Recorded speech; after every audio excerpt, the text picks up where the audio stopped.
In a world full of uncertainty, certainty has become the most valuable asset. That's exactly what China offers. Policy consistency, world-class innovation. China's innovation is helping reshape the global economy. One new vehicle rolls off the production line every 180 seconds. From brain computer breakthroughs to real-world recovery, and behind it all is China's greatest strength. That means confidence for the world, one breakthrough at a time. Hello and welcome to this special edition of Roundtable Show on CGTN. I'm your host, Dai Kaiyi, and it's great to have you with us. Our theme today is Convergence and Innovation, Decoding China's Manufacturing Leap. Over the past few decades, China's industrial clusters have played an essential role in upgrading manufacturing, accelerating innovation, and strengthening global competitiveness. By the end of 2024, China officially announced a list of national advanced manufacturing clusters featuring 35 groups in total, including an aerospace cluster in southwestern China, a marine engineering and shipbuilding cluster in its eastern coastal region, and an agricultural machinery cluster in its central Luoyang city. Today, we explore the building blocks behind their success, how they weather global uncertainties, and what lies ahead in the next 3 to 5 years. In today's Roundtable Show, we're joined by 4 distinguished guests, and they are Ms. Zhang Yan, CEO of Wuhan Guide Infrared, a leading player in infrared thermal imaging technology and a pillar enterprise in Optics Valley in Wuhan. Next, we're pleased to welcome Ms. Marika Balsek, General Manager of the German Center for Industry and Trade, Taicang, a bridge for German businesses operating in China. And Mr. Yang Bongartz, Senior Vice President of Yangtze Optical Fiber and Cable, or YOFC, a global leader in producing communicational optical fiber preforms, fibers, and cables, also headquartered in Wuhan. Also joining us is Mr. Francois Marion, Chief Communications Officer at Valeo Group, a global automotive supplier at the forefront of smart mobility and electrification technologies. Thank you all for joining us. So let's start by where things stand today, shall we? So Ms. Zhang Yan, let's begin with you. If we zoom into Wuhan's Optics Valley, what would you say are the defining strengths of the infrared and the optoelectronic cluster there? Do you have any examples in your mind at the moment, perhaps from Guide Infrared's own development? What makes Optic Valley special? There is the 5 kilometers ecosystem, chip designers, test labs, OEMs, all within walking distance.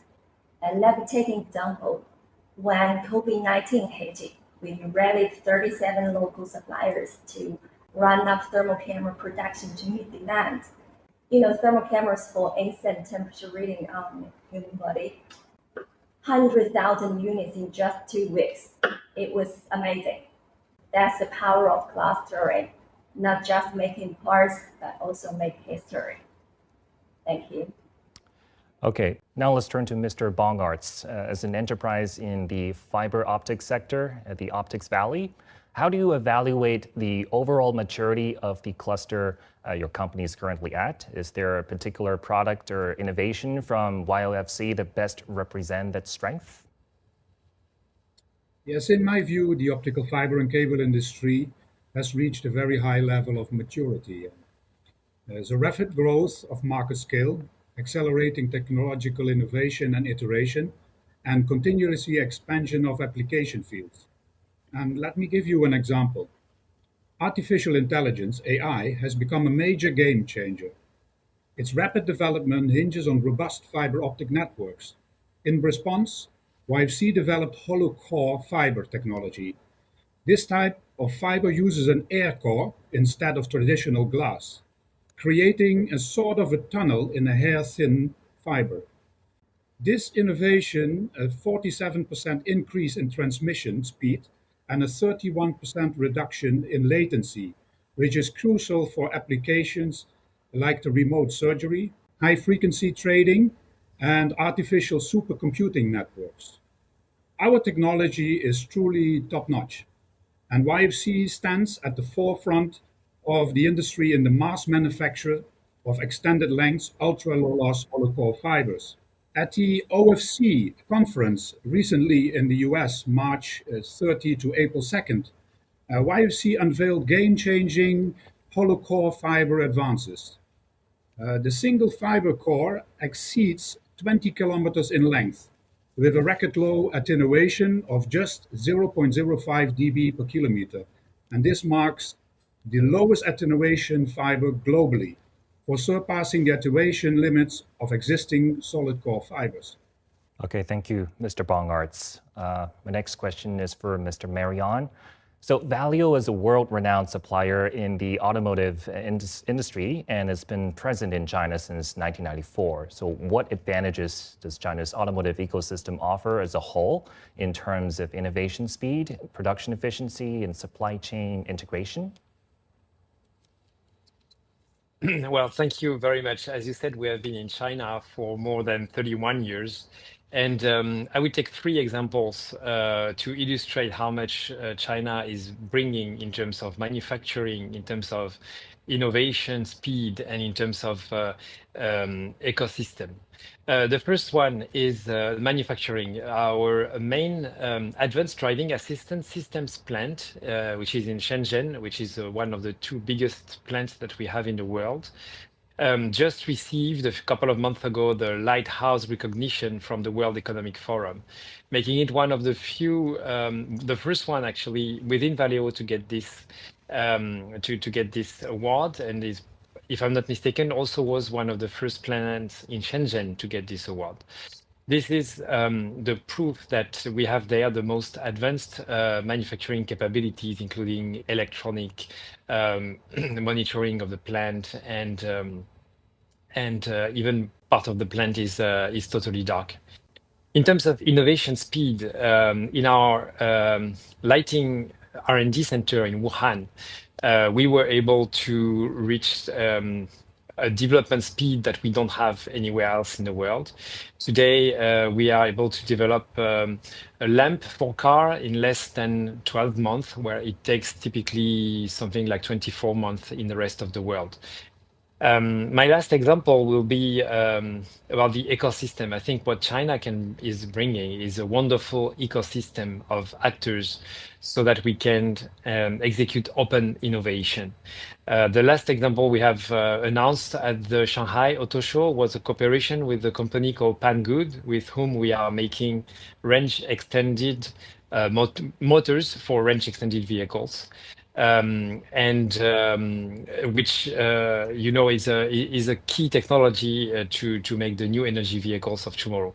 So three examples of how much China can bring in terms of manufacturing, in terms of innovation speed, as well as in terms of depth of the ecosystem. China's got a full box of tools. Well, my last question is for Ms. Balsek. Taicang has long been regarded as a showcase of successful China-Germany industrial cooperation. So from your vantage point, what makes Taicang's cluster of German businesses stand out in terms of synergy and localization? There are actually several factors that contribute to Taicang being successful regarding Sino-German cooperation. I think I will just mention some of them. So one is actually the early mover advantage. In 1993, the first German company entered the Taicang market, and starting from that point, the German companies were following, and actually the companies were able to build a strong network and shape the industrial ecosystem from the scratch. Then there's actually a high level of localization going on in Taicang, because the German companies here, most of them, they are following a China for China strategy. So they are trying to localize their supply chain. Also, the staff is quite localized. So I think that's also quite an important point. And moreover, a lot of companies also have their own R&D center here. So that makes quite sure that it's not like before, that German companies or European companies just put the products they had on the Chinese market, but they saw where they were, they saw the potential and the demand of the local market, and they started actually to produce and to develop directly for the local market there. Then another important aspect is actually the strong network and engagement of the German companies here because they are not just producing or doing their business, they are also engaging a lot in projects. We have, for example, projects also together with the local government, like in industry standards. So they are working on standard or common standards they are going to use, which also make the trade easier and which makes production easier in future and also right now already. And there's also the dual education, which is driven by the German companies here in cooperation with the local government, because it's always important to have high qualified workforce. And the German companies are helping to introduce the German dual education system here in Taizang, and the government is supporting from their side with vocational schools, etc. Also, very important point is actually the social engagement. So it's not just we're here to earn money, but they want to contribute. So one big project they started here 10 years ago actually is the Inclusion Factory. So they formed a factory for people with disabilities, and they could get an employment here, and they are now able to provide for their families. So this also shows that the German companies are here really to engage in the area and also to help to improve the area and not just to make business here. Which also leads now to the last point I want to mention, which I already tackled a little bit, is the close relationship with the local government, because the relations are quite close. The government here is really hands-on from the starting, from the German companies when they entered here, they saw the potential, and they also wanted to help and to provide everything they could in order to make the environment very attractive for the German companies. So I think this is also a very important factor, that local governments is really interested in the problems and the pain points of the companies, and they are going or trying their best to help to solve those. So these are several of the main advantages here. Right, Ms. Balzac, we know that German businesses here in Taizang are really fully committed in the Chinese market. And now that we've mapped out the landscape, let's talk about what keeps these clusters growing. Let's turn to Ms. Zhang Yan again. So from your experience, what would you identify as the most critical enablers of growth in the infrared industry? What makes that cluster happen? Is it technical expertise, supply chain integration, or something else? Okay, actually, three factors are critical for growth in my eyes. Number one, our core innovations, like our in-house infra-detect chips, it broke foreign monopolies and cut costs while boosting performance. Number two, localized supply chains. In Optical Valley in Wuhan, you can see R&D, manufacturing, and talent are all tightly connected. That's how we scale up. Number three, we can say policy and diversifying demand. Chinese government support is quite strong. For example, Made in China 2025 meets our booming civilian uses. And what makes the cluster happen and works? We have universities, we have companies, and policy align here. In Optical Valley, we can say lab ideas turn into products faster than any other areas. Okay, now, Mr. Bongartz, what do you see as the fundamental factors that allow the fiber optics cluster to maybe not just sustain itself, but expand, particularly in the face of rising international demand? I think there are three key factors that drive the expansion of the optical fiber and cable industry cluster amid rising international demand. The first factor is the continuous technological innovation, which enhances product performance and reduces cost, making fiber optics more attractive, and for various applications, this is suitable. Second, the economies of scale achieved through mass production lower the unit cost and boosting competitiveness. And the third factor is that the industry benefits from global infrastructure growth, especially in 5G deployment and broadband expansion, and that creates high demand. Additionally, diversified application in sectors such as healthcare, automotive, and smart cities open new markets for us. Strategic industry clusters foster collaboration, knowledge sharing, and innovation, and this strengthens the ecosystem. In addition, supportive government policies and investments further accelerate our growth. And finally, a focus on quality and reliable builds customer trust, ensuring long-term demand. Together, all these factors create a resilient industry capable of sustained expansion. My next question is for Mr. Marion. So what are the key enablers, in your view, that make China such a fertile ground for automotive innovation? I think it is clear. The automotive market in China is at the forefront of the three biggest transformations that are happening right now on the automotive market in the world. The first one is electrification, with the range of and the share of new energy vehicles, which means battery energy vehicle, electric vehicle, or hybrid, plug-in hybrid, range extended hybrid, is much higher than anywhere else. This is a very fertile market for innovation, because to reach such share of electric vehicles, we need to innovate to make the best technologies for the end user at the most affordable cost. So this is I would say, revolution number one in the automotive market. The second revolution is related to driving assistance and how the car is becoming more and more autonomous. And this can take two directions, can be the development of automatic taxi, which we call robotaxi, or on the other side, the car that is your car, your particular car, which is able to do more and more by itself, still under the supervision of the driver.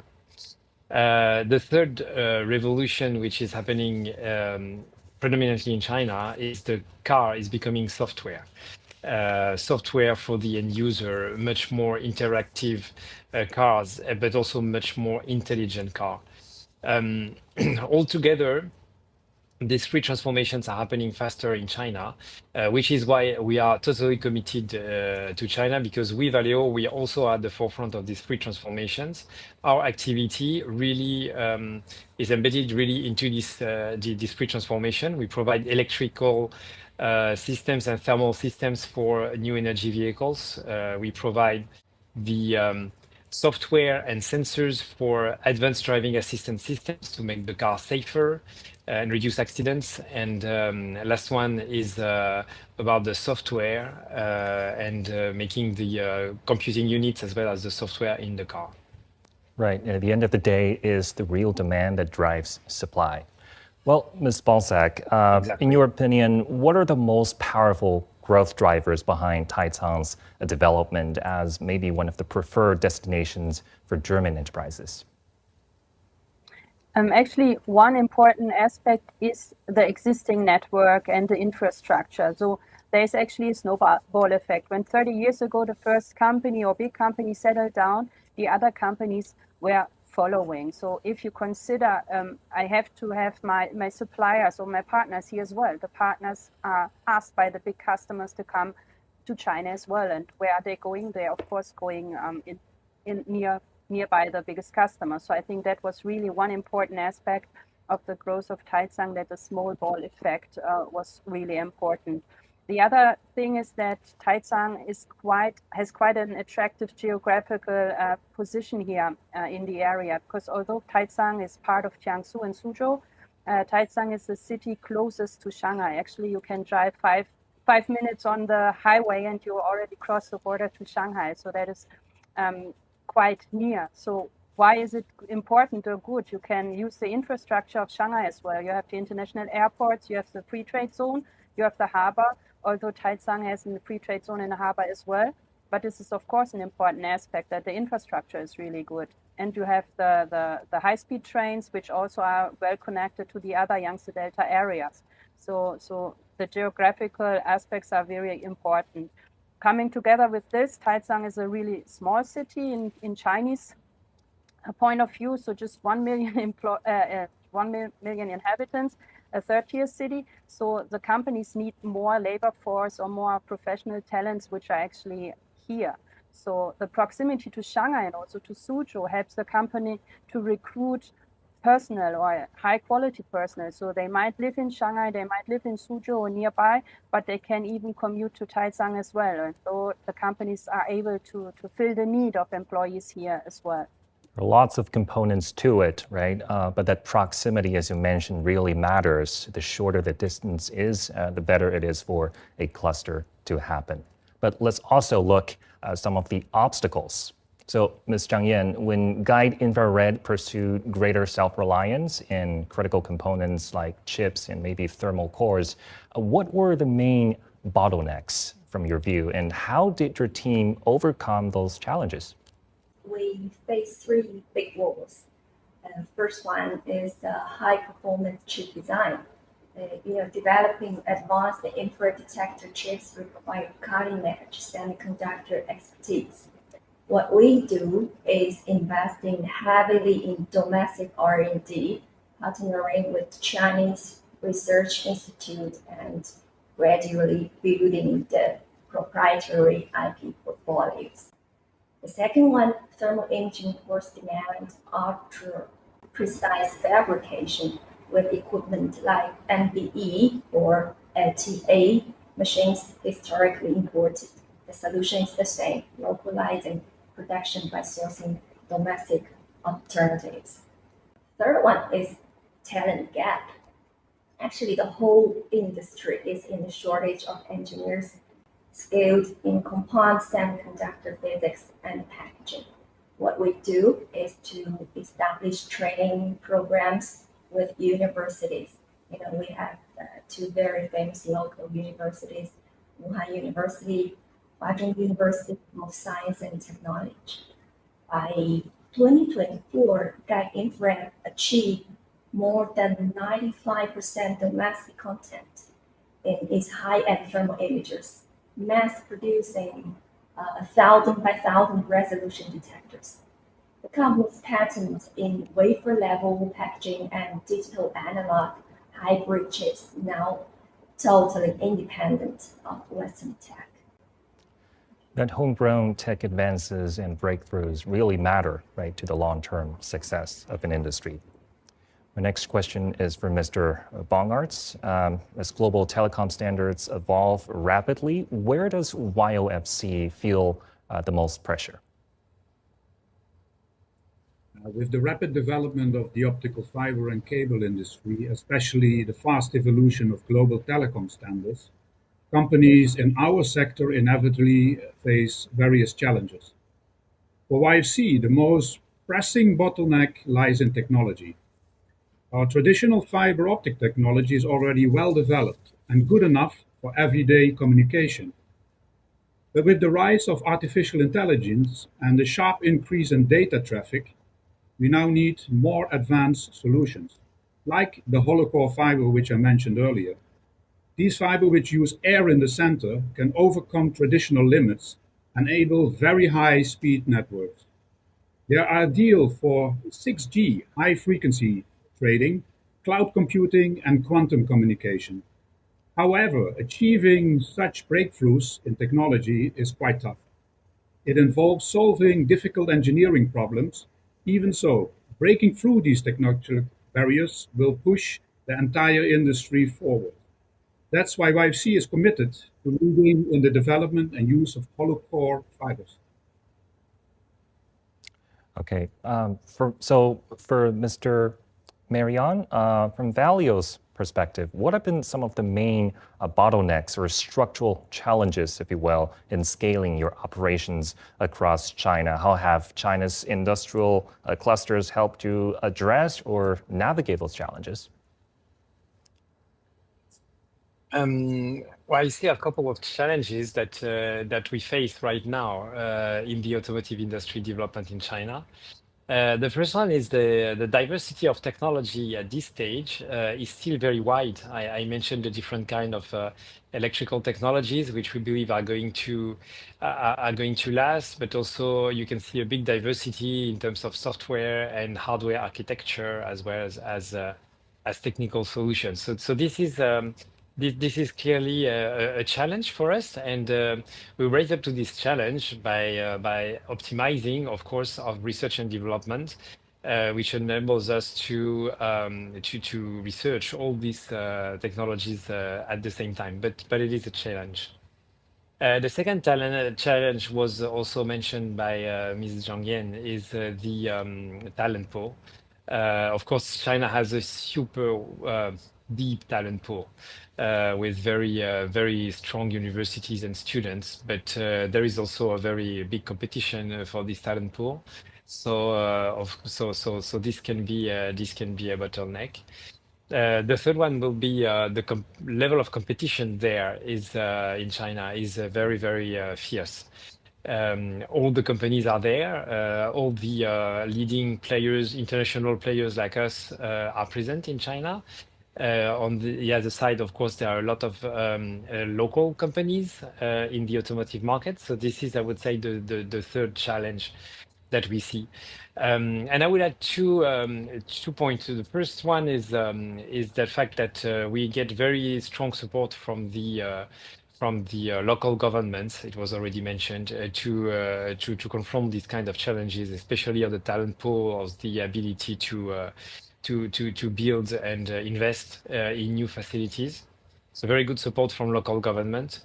And the second thing is that this kind of challenge is actually interesting in a way. We call China the fitness center for the automotive industry in the world. Because if you succeed in China, then you will definitely get much stronger to succeed everywhere else. My last question is for Mr. Balzac. What are the main challenges that German businesses in Taicang face today, and how does your center help the companies address those challenges? Now, basically, it's the big challenges all economies are facing right now or recently. Just to start, of course, the pandemic hit the companies very hard, and it still infects the recent economy. So the customers are much more price sensitive, and that of course affects their businesses. Then the all over geographical situation, the wars we have going on in the world, and also the tariff wars with the US is also not helping some companies here who have businesses there. So in general, I think it's more about facing the challenges which are lying ahead and coping with this. And what we can do and what we try to do is actually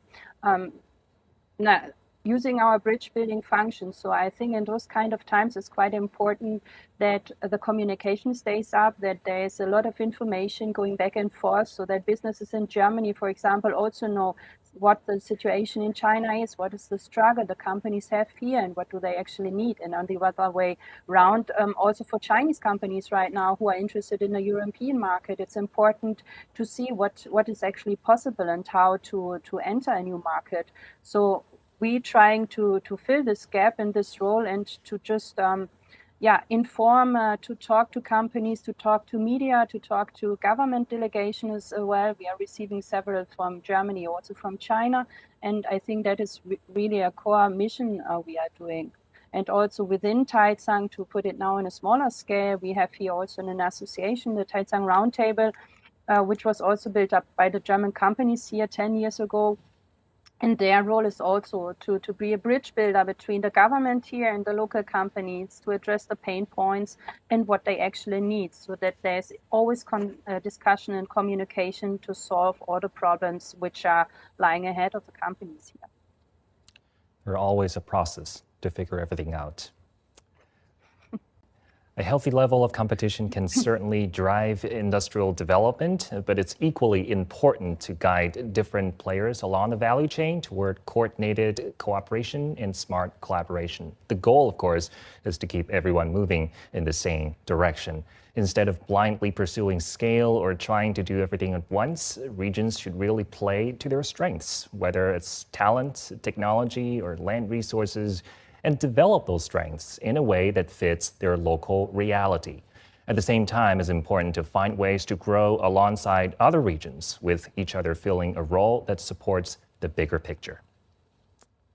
Now, my next question, of course, is for Ms. Zhang Yan. So with the global trade environment becoming increasingly unpredictable, just how resilient are China's industrial clusters? Here are some layers of protection we made. Layer 1, localizing critical tech. We now make our own imported chips and thermal cores totally in China, reduce reliance on imports. Even the high-end series, what we call MCT detectors, are made entirely in-house. Guess what my first position 23 years ago when I joined the company? Sure, not CEO, I'm the import manager to source Western import detectors. There too, building backup options. We work with more alternative suppliers. We set up assembly line abroad and the EU R&D center to avoid single point of failure. So the result is, thanks to the Belt and the Road market, we have 17% export growth last year. All right, Mr. Bongartz, how has YOFC maintained competitiveness and supply continuity in the face of tariff risks and international uncertainty? Yes, to deal with global trade uncertainty, YFC has built a strong and flexible global operating system. Okay. And our strategy is based on three key elements: developing our technology, producing locally, and setting up a diversified global layout. We have been deeply engaged in the optical fiber and cable industry for 37 years, making significant R&D investments. This long-term focus has helped us gain key technologies and build strong competitiveness. And through our internationalization, YC now runs 8 production facilities in 6 countries: Indonesia, South Africa, Brazil, Mexico, Poland, and Germany. And this helps us shorten our supply chain, producing and delivering locally. At the same time, we've expanded beyond fiber optics and into optical modules, industrial lasers, power cables, marine engineering, and consumer electronics. And this diversification helps us to stay competitive and keep delivering products even in a complex trade environment that we're facing right now. These are not short-term reactions. They are part of our long-term development strategy, which we have followed consistently. Because of this, our adjustment process has been relatively smooth. Mr. Marion, given Valio's global footprint, how do you assess the role of China in enhancing your overall supply chain resilience? Have your China-based facilities helped you diversify risks or serve other international markets amid today's geopolitical uncertainties? This is an excellent question. So I think what the last crisis on the automotive industry in the last 3-4 years have shown us is the power of being local for local. For instance, during COVID times, as well as during the shortage of semiconductors chip, the most resilient supply chain were the ones that were local for local. So this is the reason why we entered China 31 years ago, and because we wanted to be local in this huge market. And we today what we produce in China, we sell in China. And what we sell in China, we produce in China. We are local for local. But and by the way, we operate with the same kind of business models in the other regions. We are in Europe for Europe, in North America for North America, etc.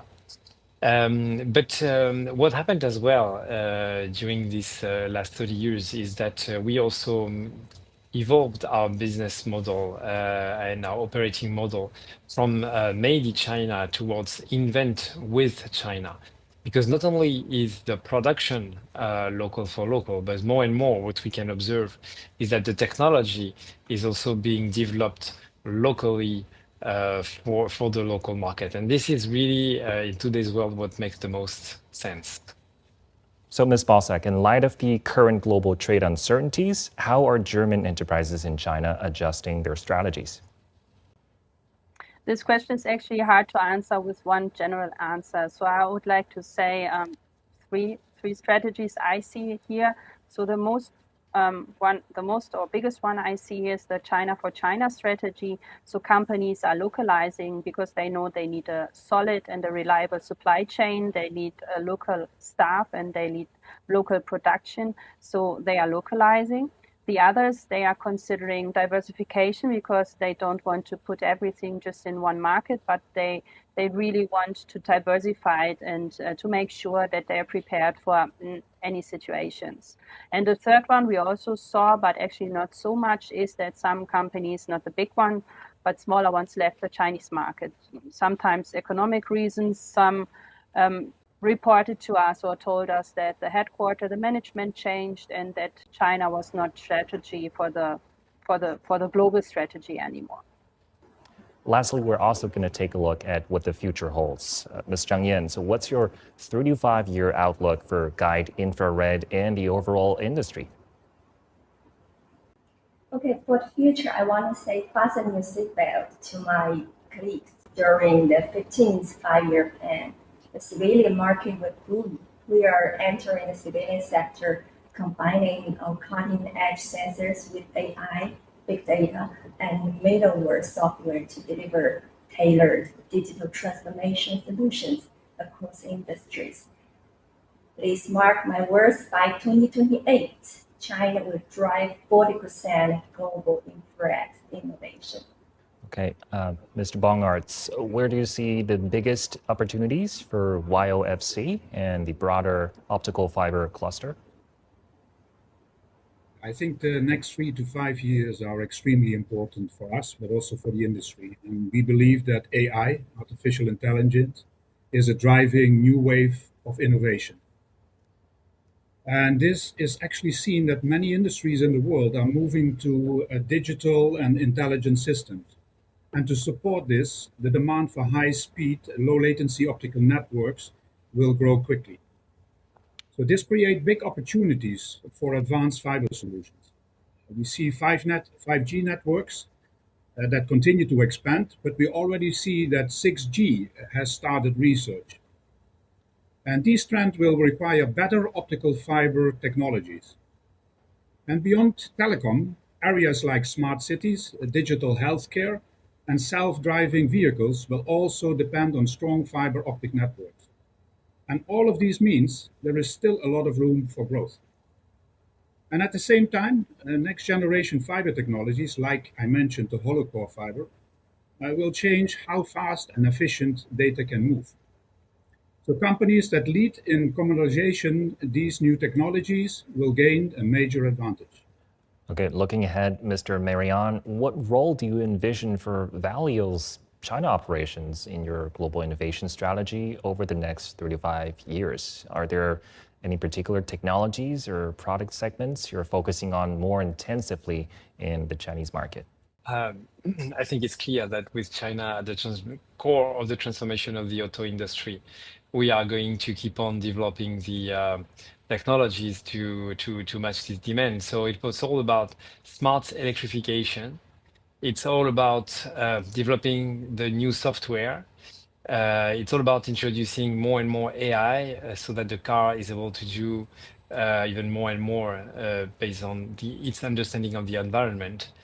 And last, it's about developing the new computing architecture within the cars to be able to develop the car of tomorrow.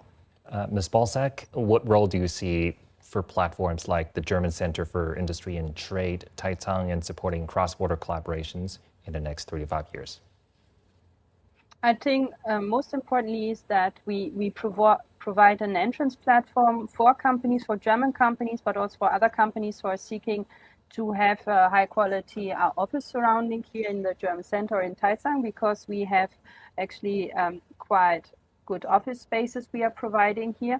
And on top, it's important that we continue our mission in communicating, in educating the Chinese and the Germans or Europeans to talk to each other, to know what's going on in the other area, and also to support actually the Chinese companies who are interested in going to the European market. Because I think in future, it's really important that we see that trade is going back on track again, that there's a lot of cooperation going on, and that every company find its role in a respective area.